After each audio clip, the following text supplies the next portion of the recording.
Hello everyone, very good morning to all of you. मैं वरुण अवस्थी आप सभी का जीएस गुरु एक बार फिर से आप सभी का वेलकम करता हूं। आज के इस वीडियो में 2 मई 2021 के इंपॉर्टेंट करंट अफेयर हम लोग डिस्कस करेंगे। जो लोग भी पीडीएफ डाउनलोड करना चाहते हैं तो पीडीएफ आंसर की के साथ इसका डायरेक्ट लिंक वीडियो के डिस्क्रिप्शन बॉक्स में है, आप वहां से इसको डाउनलोड कर सकते हैं। और ऐसे स्टूडेंट जिन्होंने अभी तक टेलीग्राम चैनल नहीं ज्वाइन किया है तो आप टेलीग्राम भी ज्वाइन कर सकते हो। टेलीग्राम का लिंक भी वीडियो के डिस्क्रिप्शन में दिया हुआ है। ध्यान रखिए, मेरी जितनी भी फ्री क्लासेस होती हैं वो सब मैं टेलीग्राम पर ही शेयर करता हूं, इसलिए आप ये एश्योर कर लीजिए कि आपने टेलीग्राम अभी तक ज्वाइन किया है या नहीं किया है। चलिए स्टार्ट करते हैं आज का वीडियो। पहला क्वेश्चन है, which state government has relaunched corona warriors scheme. ये कौन सी राज्य सरकार है जिसके द्वारा अभी हाल ही में रीलॉन्च करी गई है कोरोना वॉरियर्स स्कीम। रीलॉन्च करने की बात कर रहा है, इसका मतलब ये है कि ये स्कीम फिर से लॉन्च करी गई है। ये है मध्य प्रदेश में शिवराज सिंह चौहान की सरकार। देखिए आपको बता देता हूं, corona warriors scheme Madhya Pradesh सरकार ने पिछले साल 2020 में जब कोविड पैंडेमिक था उस दौरान भी जारी करी थी ये स्कीम। उसके बाद ये स्कीम बंद हो गई थी क्योंकि ऐसा लग रहा था कोविड पैंडेमिक खत्म हो चुका है। लेकिन अभी 2021 में कोविड पैंडेमिक फिर से आ गया, तो इस दौरान मध्य प्रदेश में शिवराज सिंह चौहान की सरकार ने रीलॉन्च कर दिया है इस स्कीम को, जिसका नाम है कोरोना वॉरियर्स स्कीम। अब इस स्कीम का मेन मोटो क्या है? हर वो पर्सन जो कि फ्रंट लाइन पर इस टाइम पर काम कर रहा है, जैसे कि डॉक्टर्स हो गए, पुलिस पर्सन हो गए, या फिर मीडिया कर्मी हो गए, या फिर किसी भी तरीके का वॉलेंटियर पर्सन जो कि इस टाइम पर कोविड पेशेंट्स के लिए काम कर रहा है फ्रंट लाइन पर आकर, उन सभी को अगर किसी भी तरीके से कोविड का अगर वो शिकार हो जाते हैं या फिर किसी भी तरीके से उनकी तबीयत बिगड़ती है, तो मध्य प्रदेश में शिवराज सिंह चौहान की सरकार कोविड वॉरियर स्कीम के तहत 50 लाख रुपए तक का खर्च उड़ेगी ये सरकार खुद। कहने का मतलब यह है, आम भाषा में आप बोल सकते हो कि जितने भी कोरोना वॉरियर्स हैं जो कि फ्रंट लाइन पर इस टाइम पे काम कर रहे हैं, अगर वो किसी भी तरीके से बीमार पड़ते हैं कोविड की वजह से, तो 50 लाख रुपए तक का रिम्बर्समेंट सरकार की तरफ से दिया जाएगा। ध्यान रखिए, ये 50 लाख रुपए की वित्तीय सहायता नहीं है, ये रिम्बर्समेंट है। मतलब जितना पैसा इलाज में लगेगा उतना पैसा सरकार की तरफ से दिया जाएगा। मध्य प्रदेश में गवर्नर है आनंदीबेन पटेल। छत्तीसगढ़ में भूपेश बघेल की सरकार है, गवर्नर है अनसुईया उइके। सिक्किम में पीएस तमांग की सरकार है, गवर्नर है गंगा प्रसाद। और वेस्ट बंगाल में ममता बनर्जी की सरकार है, गवर्नर है जगदीप धनखड़।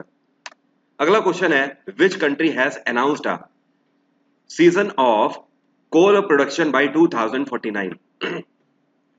आपसे पूछ रहा है ये कौन सा देश है जिसने अभी हाल ही में अनाउंस किया है कि ये 2049 तक कोयले का उत्पादन हर तरीके से बंद कर देंगे। तो ये है पोलैंड की सरकार। पोलैंड के द्वारा अभी हाल ही में ये आश्वासन दिया गया है कि 2049 तक पोलैंड वो कंट्री होगा जो कि हर तरीके से कोयले का उत्पादन करना बंद कर देगा। इसका मेन मकसद जाहिर सी बात है, पॉल्यूशन को कंट्रोल करना। पॉल्यूशन को हम नहीं कंट्रोल करेंगे तो कौन करेगा? ये हम सबकी जिम्मेदारी है, हर एक कंट्री की जिम्मेदारी है कि कहीं ना कहीं वो पॉल्यूशन को कंट्रोल करने में कोई ना कोई कदम आगे बढ़ाए। जैसे कि भारत सरकार के द्वारा इलेक्ट्रॉनिक व्हीकल्स के लिए कदम इसीलिए बढ़ाए जा रहे हैं ताकि हम पॉल्यूशन को कंट्रोल कर सकें, और साथ में जितना पैसा हम लोग क्रूड ऑयल में लगाते हैं उतना पैसा हम लोग मेडिकल फील्ड में अपनी लगाएं या फिर टेक्नोलॉजी में लगाएं। तो बाय द वे, पोलैंड में इस टाइम पर सरकार किसकी है? यहाँ पे इस टाइम पर राष्ट्रपति हैं एंद्रेज दूदा। क्या नाम है? एंद्रेज दूदा।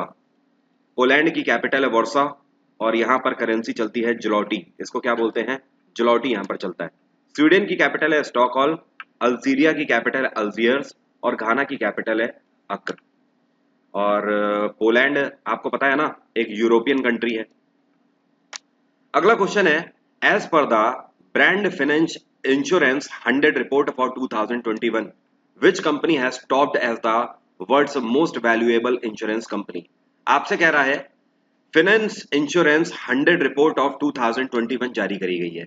इस रिपोर्ट के तहत यह बताया गया कि ये दुनिया में कौन सी इंश्योरेंस कंपनी है जो कि मोस्ट वैल्यूएबल कंपनी है।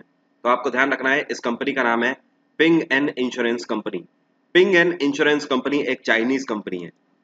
तो ये जो चाइनीज इंश्योरेंस कंपनी है, इसकी स्थापना 1988 में करी गई थी, और इसका हेडक्वार्टर है इस टाइम पे शेनजेन। क्या नाम है? Shenzhen. And ping an insurance के सीईओ इस टाइम पे कौन है? ये हैं मा मिंगजे। क्या नाम है? Ma Mingzhe is the CEO of Ping insurance company. तो ध्यान रखना है आपको, पूरी दुनिया में मोस्ट वैल्यूएबल इंश्योरेंस कंपनी के रूप में डिक्लेयर करी गई है पिंग एन इंश्योरेंस कंपनी। यहां पर आपसे एक क्वेश्चन और भी पूछ सकता है कि फाइनेंस इंश्योरेंस 100 रिपोर्ट 2021 में भारत की कौन सी कंपनी टॉप पर है। तो आपको ध्यान रखना है ये है LIC, लाइफ इंश्योरेंस कॉर्पोरेशन, जिसकी टैगलाइन है जिंदगी के साथ भी जिंदगी के बाद भी। माफी चाहता हूं, कफिंग बहुत है इस टाइम पर। इसकी स्थापना 1956 में करी गई थी। इसका हेडक्वार्टर है मुंबई और LIC के चेयरपर्सन कौन है? MR कुमार। क्या नाम है? MR कुमार। अब देखो, ये तो LIC भारत में मोस्ट वैल्यूएबल इंश्योरेंस कंपनी है, ठीक है, मान लिया।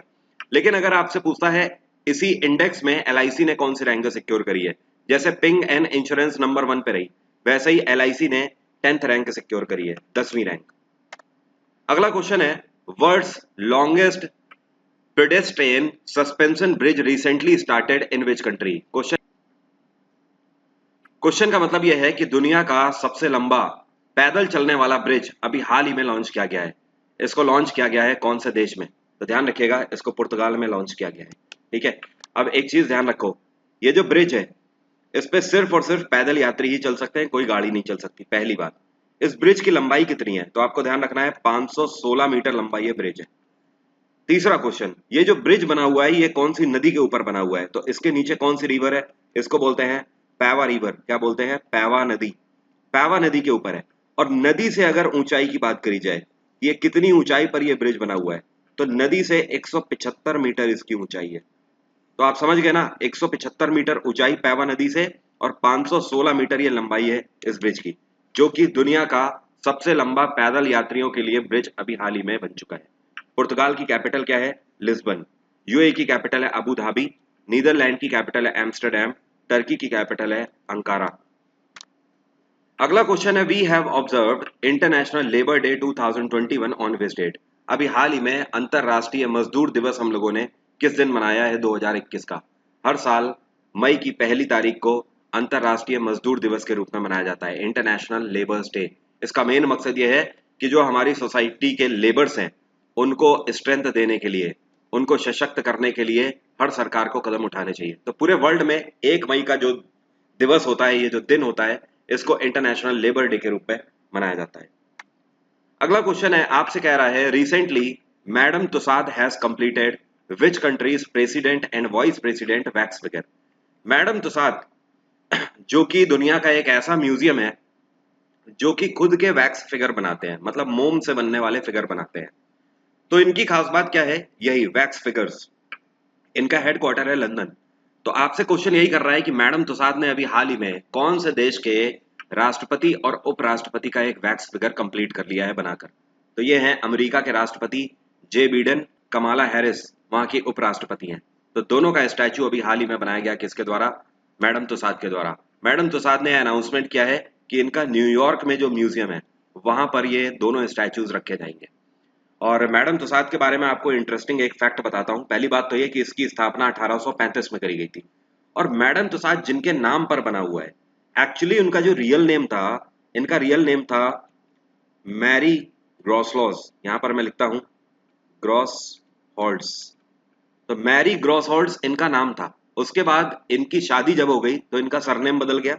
इनका नेम क्या हो गया? इनका नाम हो गया मैरी तुसाद्स, ठीक है। तो जब इन्होंने म्यूजियम की स्थापना करी थी अपने, ओके, तो ये जो स्थापना करी गई 1835 में करी गई। और मैरी तुसाद का जो जन्म है ये हुआ था 1761 में और इनकी मृत्यु हुई है 1850 में।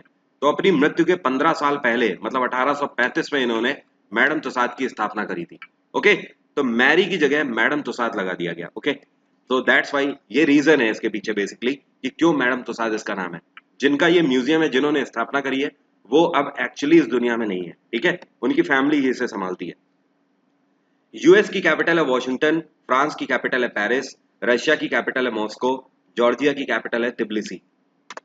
अगला क्वेश्चन है, विच ऑर्गेनाइजेशन हैज लॉन्च्ड श्वास एंड आरोग्य स्कीम? अभी हाल ही में ये कौन सी संस्था है भारत की जिसके द्वारा श्वास और आरोग्य स्कीम एक साथ लॉन्च करी गई है?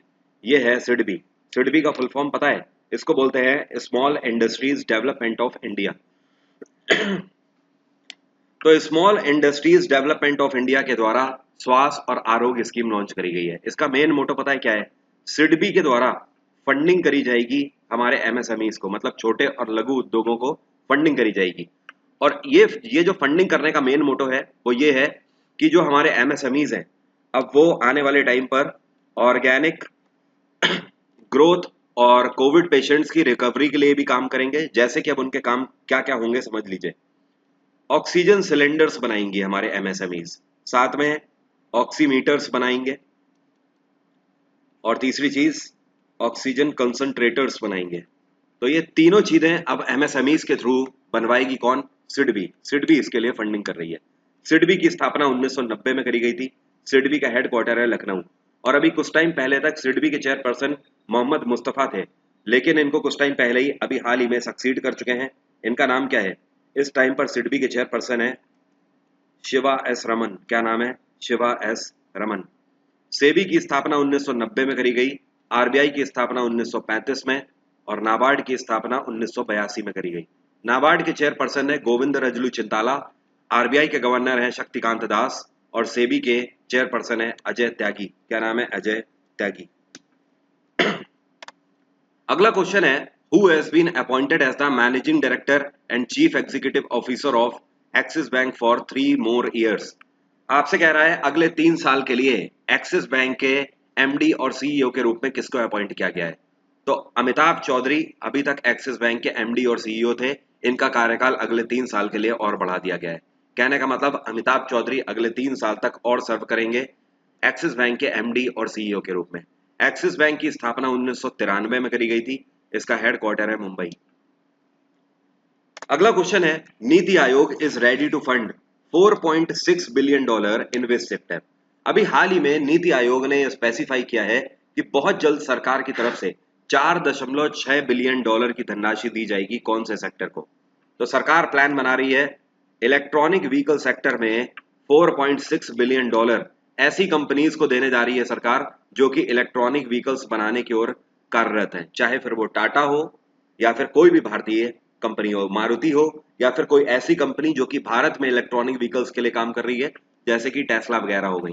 कोई भी कंपनी, हर वो कंपनी जो कि भारत में इलेक्ट्रॉनिक व्हीकल्स लाने के लिए कार्यरत है, उन सभी को मिलाकर $4.6 बिलियन की फंडिंग भारत सरकार करने जा रही है। अब इसका मोटो क्या है? देखो, हम सभी को पता है इलेक्ट्रॉनिक व्हीकल अभी सक्सेसफुल क्यों नहीं हो पा रहे हैं, क्योंकि हमारे भारत देश के अंदर आमतौर पर अगर आप किसी भी बड़े हाईवे में जाते हो, जैसे कि आप मान लीजिए आप दिल्ली लखनऊ हाईवे में जाते हो, तो करीब आप 500 किलोमीटर की दूरी तय करते हो, ठीक है। या फिर अगर आप दिल्ली अमृतसर हाईवे पे जाते हो, वहां पर भी आप 500 किलोमीटर की दूरी तय करते हो करीब करीब। लेकिन हमारे देश में अभी तक ऐसे इलेक्ट्रॉनिक व्हीकल्स नहीं है जो कि एक बार में 400 किलोमीटर की भी दूरी तय कर सके। अगर जो हैं भी, जैसे टेस्ला जैसी गाड़ियां हैं जो कि 500 किलोमीटर की दूरी तय कर लेती हैं, ओके, तो उनकी जो कीमत है वो करोड़ों में है। बात आ रही है समझ? करीब 1.5 से 2 करोड़ उस गाड़ी की कीमत है।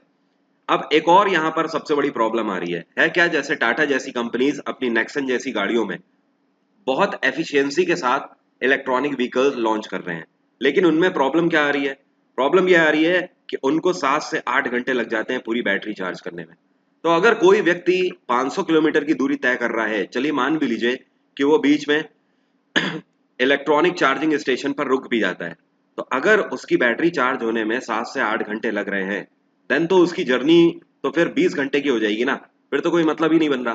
तो अल्टीमेटली ये जो पैसा दिया जा रहा है इलेक्ट्रॉनिक व्हीकल सेक्टर में, सरकार का कहना है इन सभी कंपनी से कि आप लोग कोई ऐसा रास्ता निकालिए कि जिससे टाइम इफेक्टिव बैटरी लॉन्च करी जा सके, बैटरी जल्द से जल्द चार्ज हो सके। जैसे कि टेस्ला की गाड़ियों को चार्ज होने में सिर्फ 5 मिनट लगता है, 5 मिनट में पूरी बैटरी चार्ज हो जाती है, और अगले 500 किलोमीटर की रनिंग फिर से इनकी तैयार हो जाती है। तो अल्टीमेटली कहने का मतलब ये है कि पेट्रोल के बराबर ही टाइम लगना चाहिए, दैट्स इट। तो ये इसका मेन मोटो है, आप लोग समझ गए। एक चीज आपको और बता देता हूं, भारत सरकार का ये टारगेट है कि 2030 तक हमें क्रूड ऑयल परचेजिंग में $40 बिलियन बचाने हैं। कितने?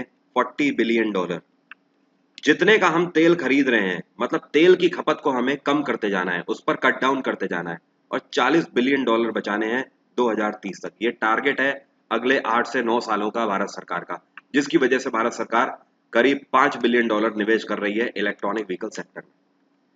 अगला क्वेश्चन है, which state cabinet has hiked the amount of Shagun Ashirwad scheme. अभी हाल ही में ये कौन से राज्य का कैबिनेट है जिसके द्वारा शगुन आशीर्वाद स्कीम में अमाउंट को बढ़ा दिया गया है? पहले मैं आपको बता देता हूँ शगुन आशीर्वाद स्कीम है क्या। ये वो स्कीम है जिसमें भारत सरकार की तरफ से कहना है कि हर राज्य सरकार क्या करेगी, अपने राज्य के अंदर जितनी भी बीपीएल हैं, बिलो पॉवर्टी लाइन महिलाएं हैं, ठीक है, जिनकी उम्र कम से कम 18 साल है, मिनिमम 18 साल उम्र होनी चाहिए, जब उनकी शादी होगी, तो पहले ये प्रावधान था जब स्कीम को लॉन्च किया गया था कि 15,000 रुपए की वित्तीय सहायता दी जाएगी उस लड़की को। फिर इसके बाद इसको बढ़ाकर 21,000 रुपया कर दिया गया। तो आज की डेट में सभी राज्यों में 21,000 रुपया आई है। लेकिन ये पंजाब सरकार पहली ऐसी सरकार बन गई है, कैप्टन अमरिंदर सिंह की सरकार, जिन्होंने अभी हाल ही में 21,000 से अमाउंट बढ़ाकर इसको 51,000 कर दिया है। तो पंजाब पहला ऐसा राज्य बन गया है जो कि आशीर्वाद स्कीम में 51,000 रुपए की धनराशि या फिर वित्तीय सहायता उस लड़की को देगा जिसकी उम्र कम से कम 18 साल है और बिलो पॉवर्टी लाइन से बिलोंग करती है। तो अगर उसकी शादी हो रही है तो 51,000 रुपए की वित्तीय सहायता ये देंगे। आपको पता है ये स्कीम भारत सरकार क्यों चलाती है? ये स्कीम इसलिए चलाती है, ये मत समझिएगा कि ये सिर्फ फाइनेंशियल असिस्टेंस स्कीम है, लोगों की वित्तीय सहायता से मदद करने के लिए। अगर वित्तीय सहायता में मदद करनी है तो वो तो डायरेक्ट अकाउंट पे भी ट्रांसफर करके करी जा सकती है। इसका मेन मोटो है चाइल्ड मैरिजेस को रिड्यूस करना भारत में, ठीक है, जो बाल विवाह, जो लड़कियों का कम उम्र में जिनका विवाह कर दिया जाता है, शादी कर दी जाती है, तो इस वजह से चाइल्ड मैरिजेस को हम लोग रिड्यूस कर सकते हैं क्योंकि इसमें क्राइटेरिया 18 साल का कर दिया गया है। मिनिमम 18 साल तो उम्र होनी चाहिए, अगर 18 साल से कम उम्र है तो पैसा नहीं मिलेगा। और पंजाब में गवर्नर कौन है? वीपी बदनौर। बिहार में नीतीश कुमार की सरकार है, गवर्नर है यहाँ पर फागू चौहान। राजस्थान में अशोक गहलोत की सरकार है, गवर्नर है कलराज मिश्र। गोवा में प्रमोद सावंत की सरकार है और गवर्नर है भगत सिंह कोश्यारी। अगला क्वेश्चन है which state government has launched Harihar policy for the upliftment of the all orphans who came to the Bal Griha. Question का मतलब समझो आपसे क्या पूछ रहा है। आपसे कह रहा है ये कौन सी राज्य सरकार है जिसने अभी हाल ही में हरिहर पॉलिसी लॉन्च करी है। यह हरिहर पॉलिसी उन अनाथ बच्चों के लिए है जो कि सरकारी बाल गृहों में आ गए हैं। इसको हरियाणा में मनोहर लाल खट्टर की सरकार के द्वारा लॉन्च किया गया है। अब समझिए हरियाणा सरकार ने जो हरिहर पॉलिसी लॉन्च करी है, इसका मोटो क्या है? कोई भी अनाथ बच्चा जिसके सर पे माँ बाप का साया नहीं है, वो सरकार के, हरियाणा सरकार के बाल गृह में आ चुका है। उस केस में हरियाणा सरकार बोलती है कि 18 साल तक की उम्र का जितना भी पढ़ाई का खर्चा है वो सब उठाएगी सरकार, जितना भी खाने का खर्चा है ये सब सरकार उठाएगी। इवन इतना ही नहीं, 18 वर्ष के बाद उसकी शादी का भी खर्चा सरकार ही उठाएगी।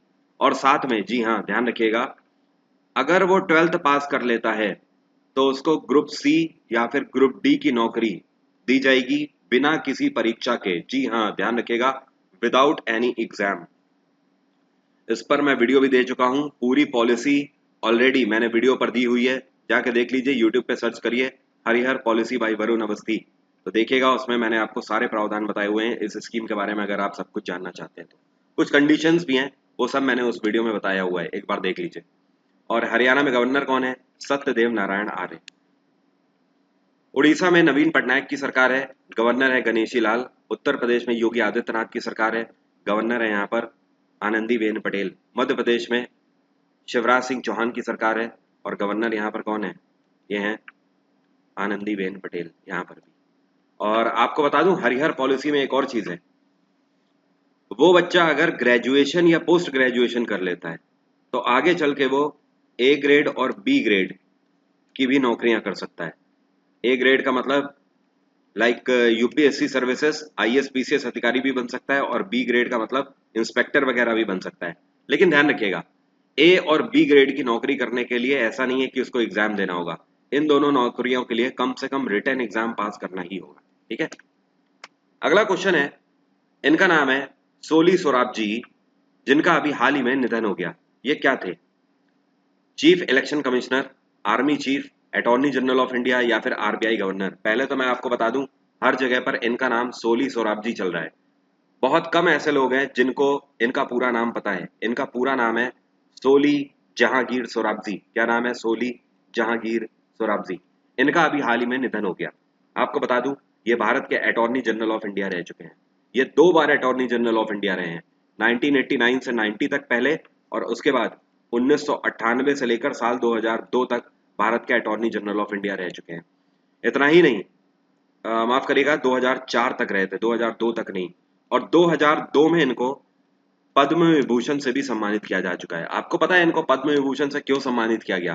क्योंकि इन्होंने फ्रीडम ऑफ एक्सप्रेशन और ह्यूमन राइट्स के लिए बहुत सारी जिरें करी, जिसका क्रेडिट देते हुए इनको सरकार की तरफ से पद्म विभूषण से भी सम्मानित किया गया था 2002 में। तो अभी हमारे बीच नहीं रहे। अटॉर्नी जनरल ऑफ इंडिया के लिए कॉन्स्टिट्यूशन में आर्टिकल कितना है? 76 आर्टिकल। अगला क्वेश्चन है, who has been appointed as the brand ambassador of एसिक्स? एसिक्स एक स्पोर्ट शूज कंपनी है जो कि स्पोर्ट शूज बनाते हैं। पूरी दुनिया में चाहे कोई भी गेम हो, हर गेम के खिलाड़ी इनके शूज को यूज करते हैं।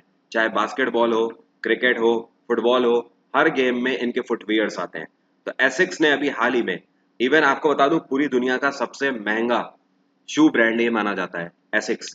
तो एसिक्स के अभी हाल ही में ब्रांड एम्बेसडर कौन बने हैं? एसिक्स ने अपना ब्रांड एम्बेसडर रविंद्र जडेजा को चुना है। एसिक्स एक जापानीज कंपनी है। इसका हेडक्वार्टर है जापान का एक शहर जिसका नाम है कोब। इसकी स्थापना 1977 में करी गई थी। और एसिक्स के इस टाइम पे सीईओ है, इनका नाम है मोटोई ओयामा। Motoi Oyama. अगला क्वेश्चन है, we have celebrated Ayushman Bharat day on which date? Ayushman Bharat दिवस हम लोग कौन से दिन मनाते हैं? अभी हाल ही में हम लोगों ने 30 अप्रैल को आयुष्मान भारत दिवस के रूप में मनाया। हर साल आयुष्मान भारत दिवस इसी दिन मनाया जाता है। आपको पता है भारत सरकार के द्वारा आयुष्मान स्कीम पहली बार 2018 में लॉन्च करी गई थी। तो 2019, 20 और 21, मतलब इस बार हम लोगों ने कौन सी एनिवर्सरी मनाई आयुष्मान भारत दिवस की? तीसरी एनिवर्सरी मनाई है। और आयुष्मान भारत स्कीम के तहत भारत सरकार का क्या प्रावधान है? हर बिलो पॉवर्टी लाइन फैमिली को साल भर में 5 लाख रुपए का इंश्योरेंस कवर मुफ्त में दिया जाएगा। मतलब अगर 5 लाख रुपए तक का खर्चा आता है किसी की बीमारी वगैरह में, तो सरकार उसका वहन करेगी आयुष्मान भारत स्कीम के तहत। ओके, तो उम्मीद करता हूं सभी क्वेश्चन आपको क्लियर हो गए होंगे। फर्दर कोई भी डाउट है तो आप मुझसे कमेंट बॉक्स में पूछ सकते हो। और ध्यान रखिएगा, आने वाले 7 मई से मेरा फुल जीएस का बैच अनअकैडमी प्लस में स्टार्ट हो रहा है। डिस्काउंट कोड है वरुण 777। अगर आप इसको लगाते हैं तो 10% का डिस्काउंट आपको अनअकैडमी प्लस में मिल जाएगा। ये जो बैच है इसमें मैं आपकी history, polity, geography, science, eco सब कुछ कवर कर रहा हूँ आने वाले एग्जाम्स के लिए। ये वन स्टॉप सॉल्यूशन है। अगर आपको जीएस का जी भी नहीं पता है तो इस कोर्स को आप जरूर ज्वाइन कर सकते हैं। Thank you so much. Have a nice day. Take care. Bye bye. आपका दिन मंगलमय हो।